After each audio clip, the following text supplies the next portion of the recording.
Cerebrovascular accident.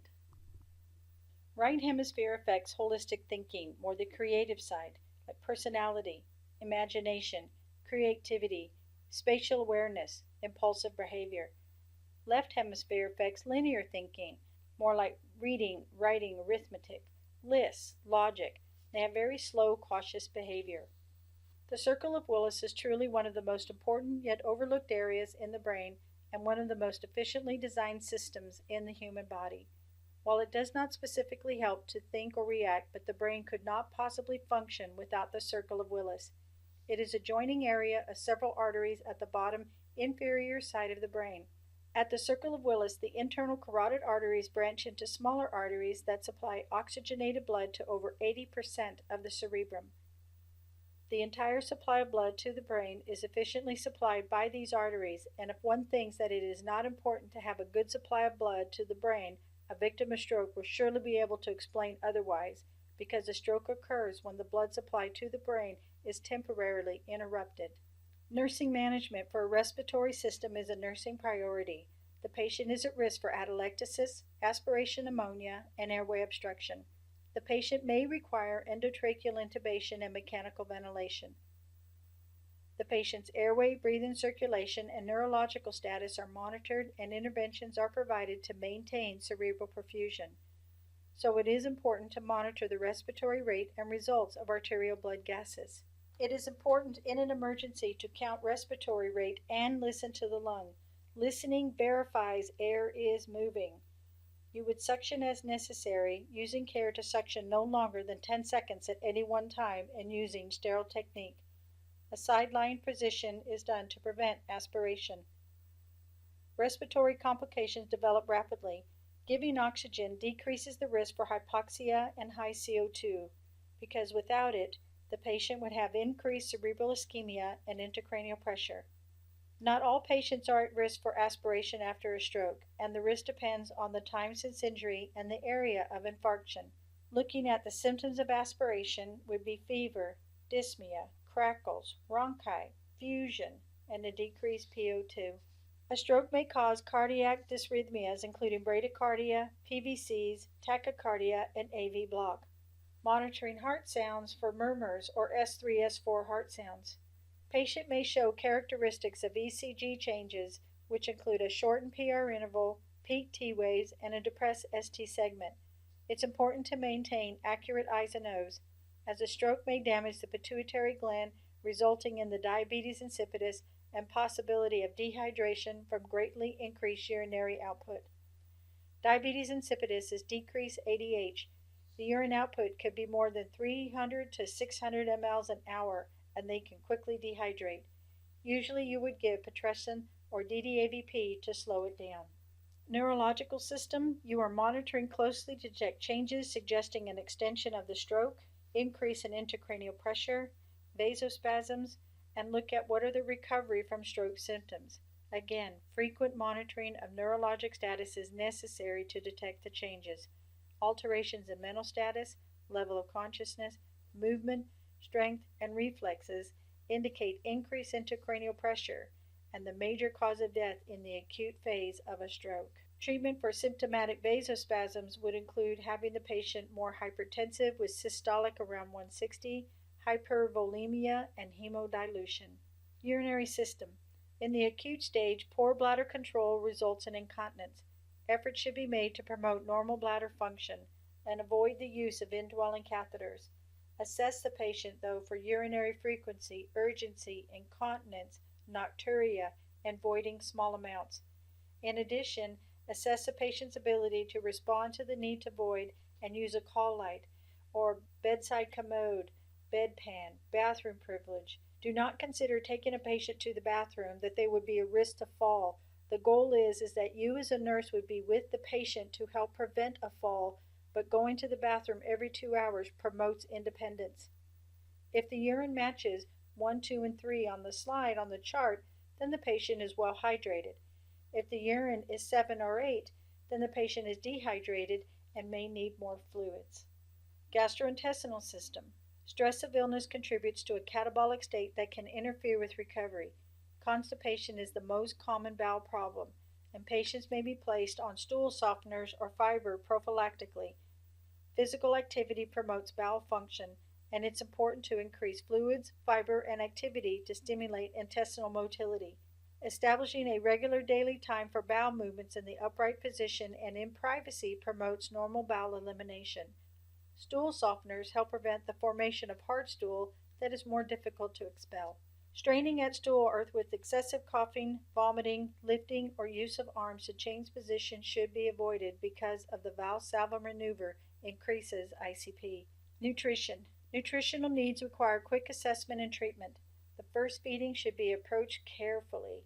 Test the swallowing, chewing, gag reflex, and pocketing before beginning oral feeding. May initially receive IV infusions to maintain fluid and electrolyte balance, but will require nutrition support. Patient should be upright with the head and neck slightly flexed and then tilted back to help the patient swallow. Best to start with pureed or soft foods, which the patient can swallow easier than liquid or solid food.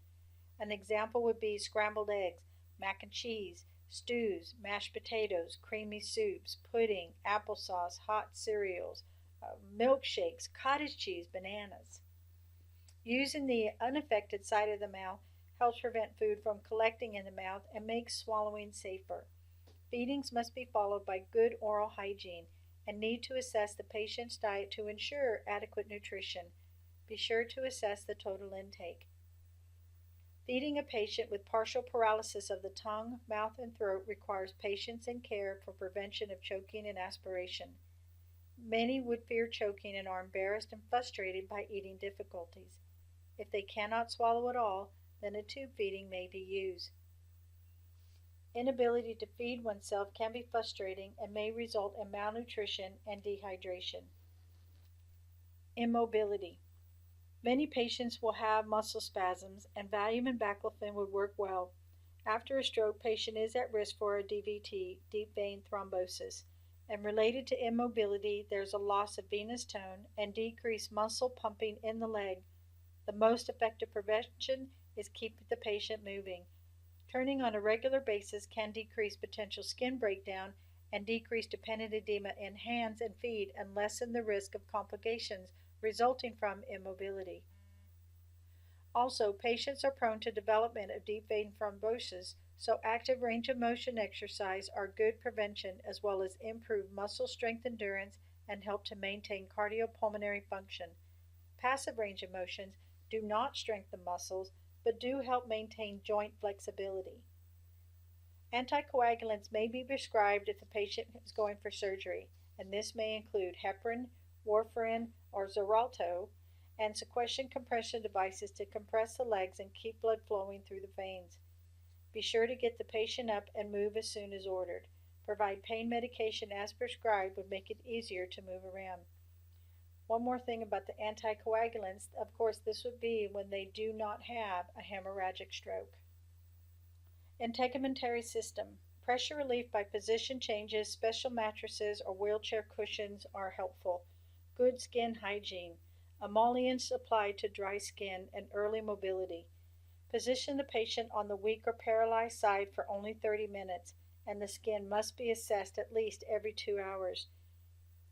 It is best to develop a written schedule for other healthcare providers and family members to follow. When positioning the patient on the affected side, make sure that the body weight does not harm affected limbs. Support the affected arm and leg when turning and positioning a hemiplegic patient. Complete shoulder and hip dislocation can occur if the flaccid extremity is not supported properly. Place a pillow between the patient's leg to provide support. Again, the patient may be able to tolerate lying only for 30 minutes on an affected side because of impaired circulation or pain. In the picture, when you look at the foot, it's because they did not take the heel socks off to check the foot. Always take off socks and check the bottom of the feet. The skin is susceptible to breakdown related to loss of sensation, decreased circulation, and immobility. A trochanter roll at the hip can prevent external rotation. Hand cones can prevent hand contractures. Arm supports with slings and lap boards to prevent shoulder displacement. Care of stroke patients is compounded by a patient's age, poor nutrition, dehydration, edema, and incontinence. Sensory perception alteration. Blindness in the same half of each visual field is a common problem after stroke. This is known as homonymous hemianopsia. The perception of a patient with homonymous hemianopsia shows that food on the left side is not seen and is ignored. Other visual problems may include diplopia, double vision, loss of the corneal reflex, ptosis, drooping eyelid, and blindness and visual problems are common after a stroke. Damage to the left side of the brain can cause right neglect, but this condition is less common and often less severe than left neglect. Many people with left-sided brain damage also have aphasia, a language disorder, which makes the more mild right neglect harder to detect. In a healthy brain, both cerebral hemispheres attend to the right side of space, whereas only the right side of the brain attends to the left side of space. As a result, damage to the right hemisphere can result in more serious deficits than damage to the left hemisphere. Watch for unilateral neglect. The patient behaves as if that part is simply not there. They do not look at the paralyzed limb when moving, and this is caused by damage to portions of the non-dominant hemisphere. Unilateral neglect creates an increased risk for injury. It is possible to relearn to look for and to move the limb. Keep personal care items on the unaffected side and the food tray toward the unaffected side, and teach them to scan the environment. This is an example of homonymous hemianopsia. It is the loss of half of the field of view on the same side in both eyes. It occurs frequently in stroke and traumatic brain injuries due to the connections and wiring of the visual system with the brain. The visual images that we see on the right side travel from both eyes to the left side of the brain, while the visual images we see to the left side in each eye travel to the right side of the brain. The damage to the right side of the posterior portion of the brain can cause loss of that left field of view in both eyes. Likewise, damage to the left posterior brain can cause a loss of the right field of vision. Communication deficits. Use short, simple sentences and allow adequate response time. Face the patient to communicate and decrease frustration, and realize that frustration and anger is a normal reaction to the loss of function. Try alternative methods of communication, including writing tablets, flashcards, and computerized talking boards. Loss of verbal communication is usually caused by ischemia of the dominant cerebral hemisphere, leading to the loss of the function of muscles that produce speech. Speak slow and give them time to respond back. Anticholinergics can be given for drooling, but they do dry out the mouth, so try to keep the mouth moist. Anytime there is blood in the head, then anti-seizure medications are taken to prevent seizures. The Touch and Talk speech communication and therapy software system is designed for patients suffering from speech disabilities. The patient simply clicks, taps, types, or points to words in lists of commonly used phrases and clicks the speak button for spoken narration with either a male or female voice. Words and phrase lists are easily customized to provide a truly personal communication tool. Physical therapy will be important to help prevent contractures and improve muscle strength and coordination. Physical therapists teach exercises to enable the patient to relearn how to walk, sit, and lie down. Occupational therapy provides assistive devices and a plan for regaining lost motor skills that greatly improve the quality of life after a stroke. These skills include eating, drinking, bathing, cooking, reading, writing, and toileting. Speech therapy is provided to help the patient relearn language and communication skills as well as improve swallowing. Speech therapy should be started early, and a picture board may be helpful as well. If the patient cannot identify objects by name, then practice word images. Point to a mirror and say mirror. Difficulty understanding, then repeat the simple directions until they understand. Do not shout at them, but face them. Make sure the call light is near them. And it is important to encourage self-care as much as possible, but also to avoid family members in the plan of care. Let them know that activities of daily living may take twice as long as they did before the stroke. Nurse and speech therapist must assess the ability of patient to swallow solids and fluids and adjust the diet appropriately, and speech may even take longer to improve.